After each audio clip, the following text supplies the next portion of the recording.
नमस्कार मित्रांनो, मराठी कला विश्वात शिंदेशाहीचा दबदबा असल्याचे साऱ्यांनाच ठाऊक आहे। शिंदे कुटुंबातील प्रत्येक व्यक्तीने आपल्या आवाजाच्या जोरावर श्रोत्यांचे मन जिंकले आहे। तर मित्रांनो, आज आपण आदर्श शिंदे यांची लव्ह स्टोरी पाहणार आहोत। आदर्श दादाने आपल्या गाण्याने पूर्ण महाराष्ट्राला वेड लावले आहे।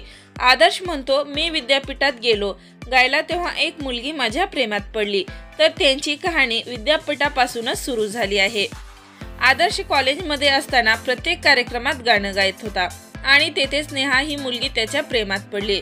हा आदर्शचा आवाज नेहाला प्रचंड आवडायचा आणि तेथेच त्यांच्या प्रेमाला सुरुवात झाली आणि ते तिथून दररोज एकमेकांना भेटायचे, बोलायचे।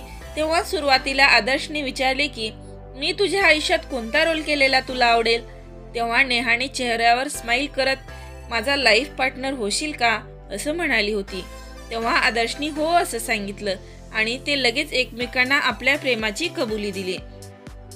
परंतु आता घरी सांगायचे कसे, बोलायचे कसे, लग्नाची मागणी कसं करायची हा दोघांनाही प्रश्न पडला होता।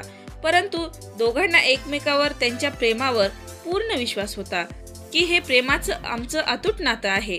तेव्हा आदर्शने वडिलांना फोन करून सांगितले की मी घरी येतोय, तुम्ही घरीच थांबा।